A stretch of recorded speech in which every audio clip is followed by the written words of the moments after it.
Meryl Streep could play Batman and be the right choice. She's perfection. Whether she's divorcing Kramer, whether she's wearing Prada. Don't even get me started on Sophie's choice.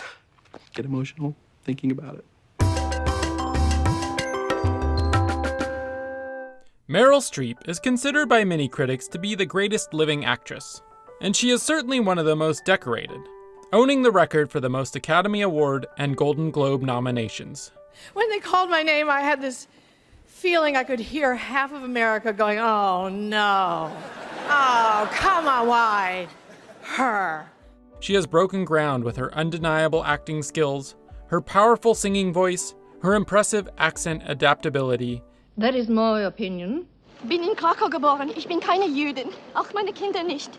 Gosh, I thought I was speaking French to you. No. It has taken me this time to find my own life. And her endless versatility. She has been acting in films, TV series, and plays for nearly 50 years. No, not every one of them is great, but at the very least, you know that her performance will be the one to watch. She has worked in almost every film genre, and she is beloved by movie fans of all ages. There is no doubt that she is a legend of the silver screen, born out of her own hard work and perseverance. A legend whose story needs to be told. Mary Louise Streep was born in 1949 in New Jersey. So I was born Mary, and Louise was my mother's best friend, Louise Buckman, so I was named after her. And but I was always called Meryl. My father's made that name up, and he liked that name, and so I hated it. Her mother was an artist, and her father a pharmaceutical executive.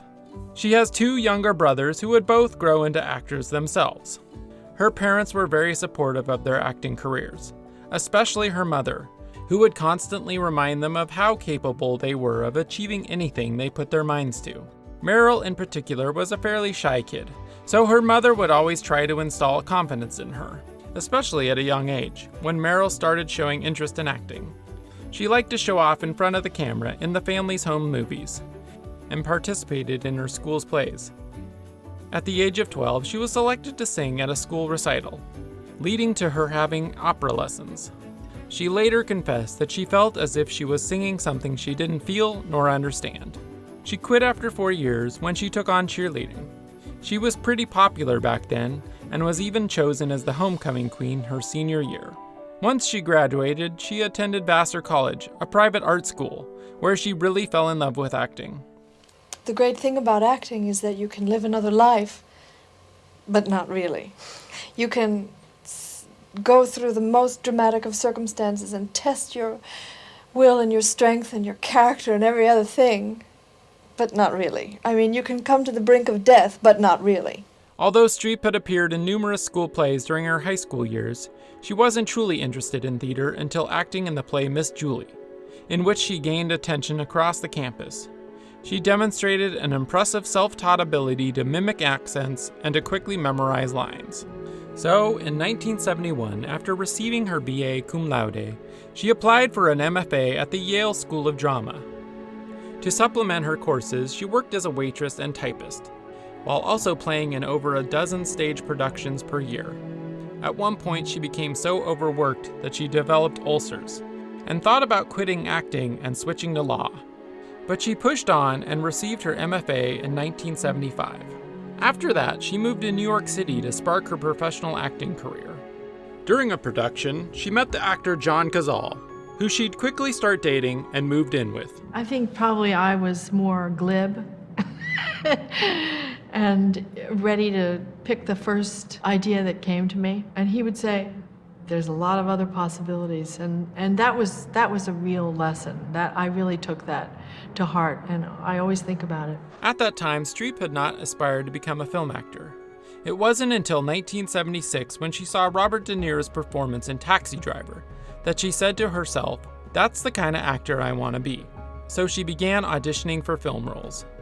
But it didn't prove to be easy. She auditioned for the 1976 King Kong film, where producer Dino De Laurentiis commented to his son in Italian, "This is so ugly, why did you bring me this?" Unknown to him, Meryl understood Italian and replied, "I'm very sorry that I'm not as beautiful as I should be, But, you know, this is it. This is what you get. Needless to say, she didn't get the part, and in 1976 received a Tony Award nomination for Best Featured Actress in a Play for her performance in A Memory of Two Mondays. Her first feature film role came the following year with Julia, in which she had a small role during a flashback sequence. Most of her scenes were edited out of the film, and she was disgusted by the way her words from one scene were put into a different one. Well, I'm glad you had time to see me. She felt as if she had made a terrible mistake in getting into movies, and decided not to appear in any more films. However, Robert De Niro had spotted Streep in a stage production, and suggested that she play the role of his girlfriend in the film The Deer Hunter. Her boyfriend Cazale, who had been diagnosed with lung cancer, was also cast in the film, so Streep took on the role as a way to stay with him for the duration of the production. The film was a huge success, and it exposed Streep to a much wider audience. Critics loved the freshness she brought to the film, and her performance earned her her first nomination for the Academy Awards for Best Supporting Actress. Cazale, on the other hand, would never get to see the movie premiere. That same year, Meryl played the leading role in the miniseries Holocaust, a job she took for financial reasons. She had to travel to Germany and Austria for filming, while Cazale remained in New York. When she came back, she found that his illness had progressed. She nursed him during his final days until he died. He was such a special human being and a uniquely talented actor. His compassion for his people that he was portraying and the sort of responsibility he felt to a fictional character as if it were a real soul. Holocaust was a huge hit and brought her an even wider degree of recognition. It earned her the Primetime Emmy Award for Outstanding Lead Actress in a Miniseries or Movie. But despite the success, Streep was still not enthusiastic towards her film career and preferred acting on stage. She accepted a role in The Seduction of Joe Tynan, only to divert herself from the grief of Cazale's death, although she later commented that she played the role on automatic pilot. She continued to appear in more movies, but mainly for financial purposes. After Cazale's death, she was evicted from their shared apartment. In need of a place to stay, her brother introduced her to his friend Don Gummer, a sculptor who let her stay in his apartment while he was traveling. And after only 6 months and many long-distance letters, Gummer and Streep were married in her parents' garden. They'd go on to have 4 children over the next 12 years, which didn't keep her from acting. And over 40 years later, Meryl and Don are still happily married to this day. My husband is an artist, a sculptor, and he was accommodating to an understanding of my work, process, and I was and I was understanding of him and his monomania about what it was that he did. Her next big role came with the acclaimed drama Kramer vs. Kramer, where she played a woman who abandons her husband and child. After first reading the script, Streep thought that it was an unfair representation of women in unhappy marriages who face child custody battles. The producers agreed with her, and the script was revised. They even allowed Streep to write her own dialogue in 2 key scenes. She took her job seriously and made sure to do the research. She spoke to her own mother about her life as a wife with a career and frequented the Upper East Side neighborhood in which the film was set to watch the interactions between parents and children. The whole crew was amazed by her hard work and dedication, sometimes considered obsessive, and the role earned Streep her first Golden Globe and Academy Award for Best Supporting Actress. But I wanted to portray someone whose mental instability and emotional frailty was so precarious that she would do this thing, that she would leave a kid. And I had to understand it myself in order to play it. Her first leading role in a feature film came in 1981 with The French Lieutenant's Woman. She developed an impressive English accent for the part. I saw that I had been an amusement for him. Nothing more. Yet couldn't help but consider herself a misfit for the role, as she didn't feel beautiful enough.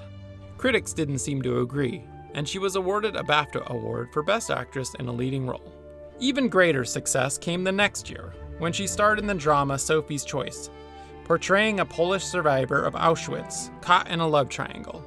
Streep developed a magnificent Polish accent and gave an emotional performance. After that, he didn't trust me anyway. And neither did my husband. In fact, she filmed the choice scene in one take and refused to do it again, finding it extremely painful and emotionally exhausting. That scene is one of her most famous scenes to date. Her performance earned her her second Academy Award. No matter how much you try to imagine what this is like, it's just so incredibly thrilling right down to your toes. And was later voted the third greatest movie performance of all time by Premiere Magazine. Her first non-fictional character was the nuclear whistleblower and labor union activist Karen Silkwood in the 1983 biographical film Silkwood. In preparation, she met with people close to the woman, and in doing so realized that each person saw a different aspect of her personality, so she decided to put together every piece of information she could find. That way, she could then look at the events in her life and try to understand her from the inside. This dedication earned her another Golden Globes, BAFTA, and Academy Awards nomination. Anyone who gets to know Meryl has to fall in love with her. I said, and if they don't? And he said, well, if they don't, then there's something wrong with them. But it was her role in the 1985 film Out of Africa that really established her as a Hollywood A-lister. Director Sidney Pollack was initially dubious about Streep in the role, as he didn't think she was sexy enough, but she impressed him with her honesty and directness. The film was a commercial success and won both the Golden Globe and Academy Awards for Best Picture. It also earned Streep another Academy Award nomination. After that, Streep became more selective about the roles she took on and started demanding $4 million a picture. Farewell, farewell. You're skipping verses. Well, I leave out the dull parts. This brought some backlash from critics, who also complained that Streep's technical finesse led people to actually see her acting. But those critics didn't slow her down one bit. In 1987, both her and her co-star Jack Nicholson were nominated for Best Actress and Actor in Ironweed. And in 1988, Streep's performance and her impeccable Australian accent in A Cry in the Dark earned her the Australian Film Institute Award. That thing goes for my baby! As well as another Golden Globe, BAFTA, and Academy Awards nomination. But after so many dramas, Meryl entered her 40s looking to star in a comedy. She found a scene-chewing role in She-Devil, a dark satire that parodied societal obsession with beauty and cosmetic surgery. Although the film was not a commercial or critical success, it showed how versatile Meryl was as an actress. Is there something wrong? How dare you patronize me? In fact, her next few films were comedies, with roles in Postcards from the Edge, a dark comedy written by one of Streep's best friends, Carrie Fisher, based loosely on her own life. After Postcards premiered, I began daily to see the pain and disappointment in the eyes of my family and friends. Every time I wasn't Meryl. There's a name for this condition, as it turns out. Meryl-noma, Streep-Dicacus. The afterlife comedy Defending Your Life, written and directed by Albert Brooks, and the Robert Zemeckis-directed Death Becomes Her. These films, despite their commercial successes, weren't very well received by critics. You were the one who attacked me first, remember? Me? Yeah, do you think I was blind? Do you think I was deaf? I couldn't hear what you and your snotty little friends are saying about me behind my back. Streep explained her string of poorly received films with the fact that she had limited options by staying close to her family. She believed that by the time an actress hits her mid-40s, no one's interested in her anymore. And it becomes even harder if you want to raise children. The attention to how you look is cruel and unrealistic, I think. At the Screen Actors Guild National Women's Conference in 1990, Streep talked about the decline in women's work opportunities, pay parity, and the role models within the film industry, an industry she felt downplayed the importance of women both on screen and off. I'm out there on behalf of all the old broads, and I'm proud to be there. And some people are happy about it, some are not. So screw them. Her most successful film of that time was the romantic drama The Bridges of Madison County, directed by and co-starring Clint Eastwood. Though Streep disliked the novel it was based on, she found it to be a great opportunity for an actress of her age. The film was a box office hit and was warmly reviewed by critics. Some commented that Streep's performance is what transformed what could have been a weak soap opera into a vibrant work of historical fiction. It isn't human not to be lonely, and it isn't human not to be afraid. You're a hypocrite and you're a phony. And Streep began to be considered the first middle-aged actress to be taken seriously by Hollywood as a romantic heroine. Streep went ahead to receive multiple award nominations for this and many more films, such as Marvin's Room, First Do No Harm, One True Thing, and Music of the Heart. For the latter, she underwent 2 months of intense violin training, up to 6 hours a day, and she also developed a subtle but compelling accent, which might not be perceived unless one hears Meryl's actual speaking voice and notices the difference. I could. Any child can learn to play the violin. Assuming they had the discipline. Well, I would teach them to have discipline. In 2001, she returned to the stage for the first time in more than 20 years for a revival of The Seagull, which featured a lot of renowned actors, along with Meryl's son Henry Gummer, who'd later be known as musician Henry Wolf. The new century came with a reclaim of her stardom. In 2002, Meryl won her 4th Golden Globe in the Best Supporting Actress category for her performance in the comedy drama adaptation. It's a big conflict, that's at the bottom of the film, of how you make the choices in your life, how you decide. And that same year, she appeared alongside Nicole Kidman and Julianne Moore in The Hours, which won all 3 leading actresses a Silver Bear for Best Actress at the Berlin International Film Festival. Her 5th Golden Globe and 2nd Emmy came the following year for her performance in the HBO miniseries Angels in America, which explored the spreading of the AIDS epidemic and the Reagan-era politics. There are some days when I myself think I'm overrated.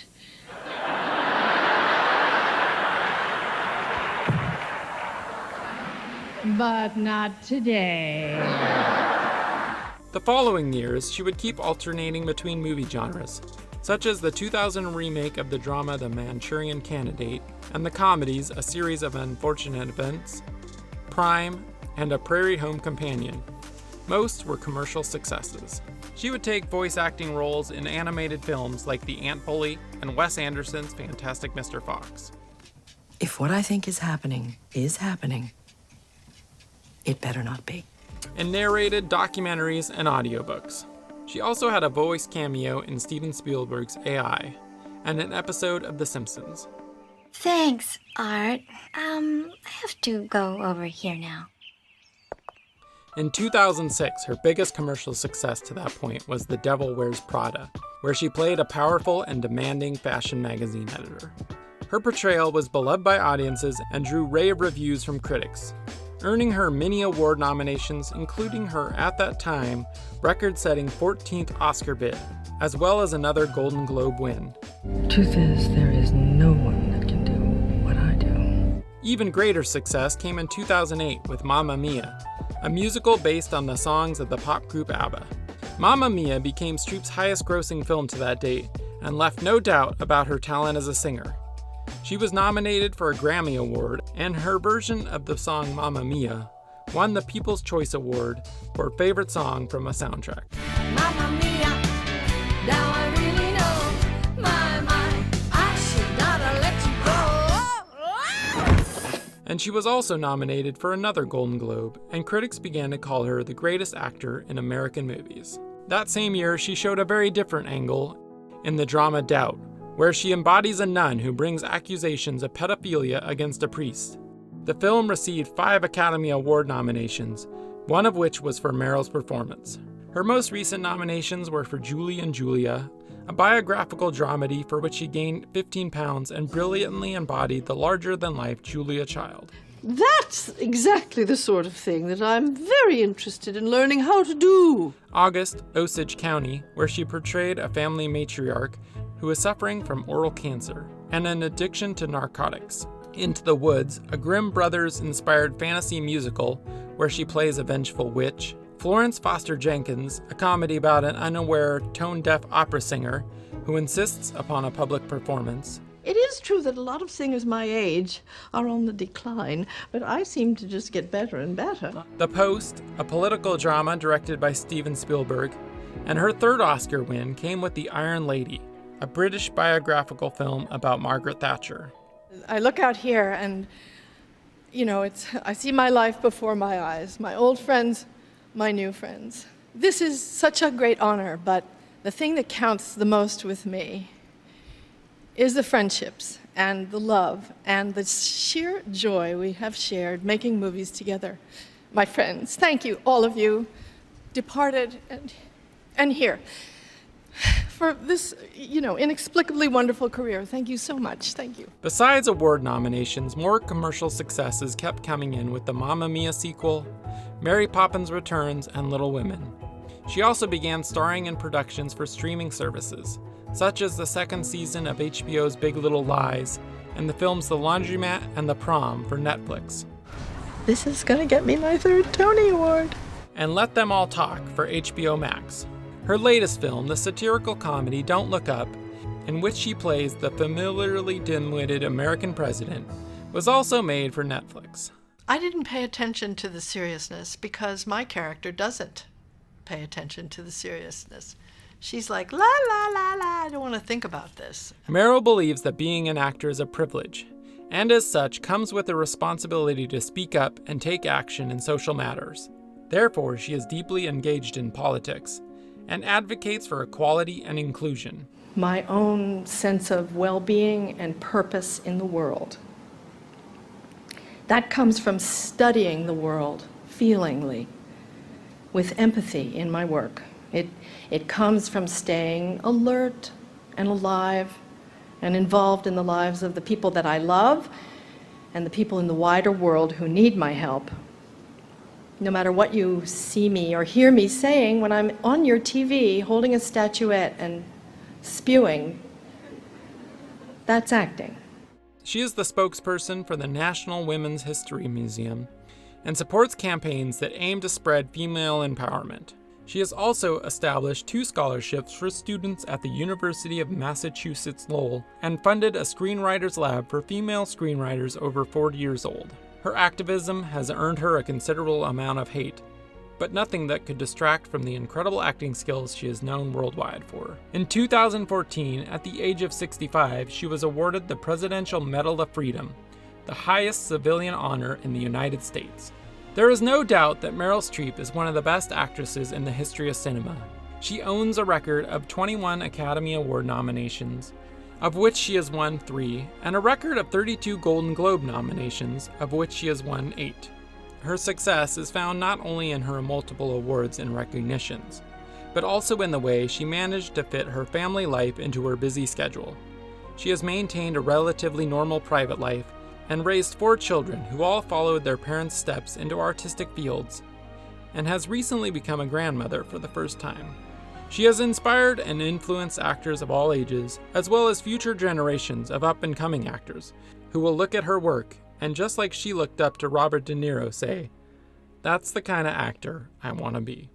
I think the response that you have when you first read a script is the most honest one, and the one that is sort of undeniable. So I always would say I picked things to do, reading scripts, by when and if my heart started to race at a certain moment. That's happened more or less on different levels with most things that I've done. Hey Tonglers, thanks for watching. Remember to like and subscribe for more exclusive Tongal content. And if you're a creator, be sure to visit the Tongal website at tongal.com for some exciting opportunities.